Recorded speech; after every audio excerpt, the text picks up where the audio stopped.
Okay, this is Statistical Rethinking, second edition, chapter 16, and we're on the final medium difficult question, 16M4. Okay,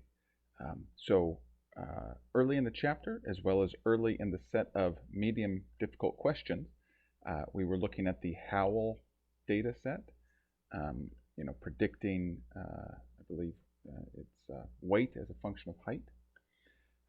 And so we're going to revisit that.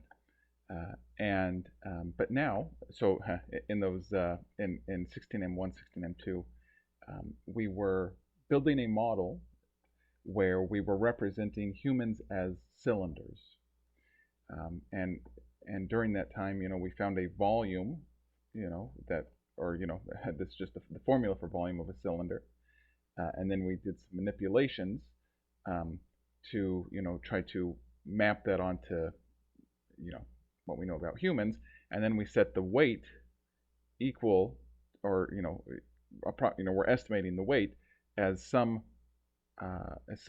function of volume, so as being proportional to volume. Okay, and so we just had this multiplier out here, this scalar called k, and so presumably weight was some proportion of volume, so proportional via k. So we're going to do the same thing. But instead of using a cylinder, we're going to use a sphere. Okay, and so now the volume of a sphere is given by this expression right here.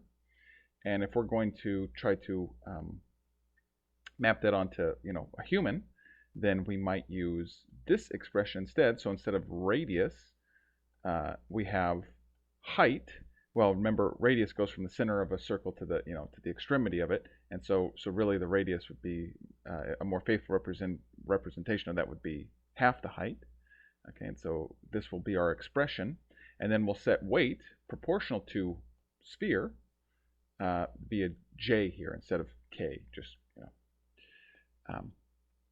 as a different, just to denote that j is the coefficient for weight as estimated by a sphere. Okay. So we're just taking the model. In fact, we've already seen this model in 16M1. Okay, it's this model right here, and earlier in the chapter. So we'll run that, and now I'm just calling it model cylinder. And then we will also run model sphere, where I've just translated this, into code here. Okay, and so I've already ran this, and it runs fine after a while. And what we're supposed to do in this question is to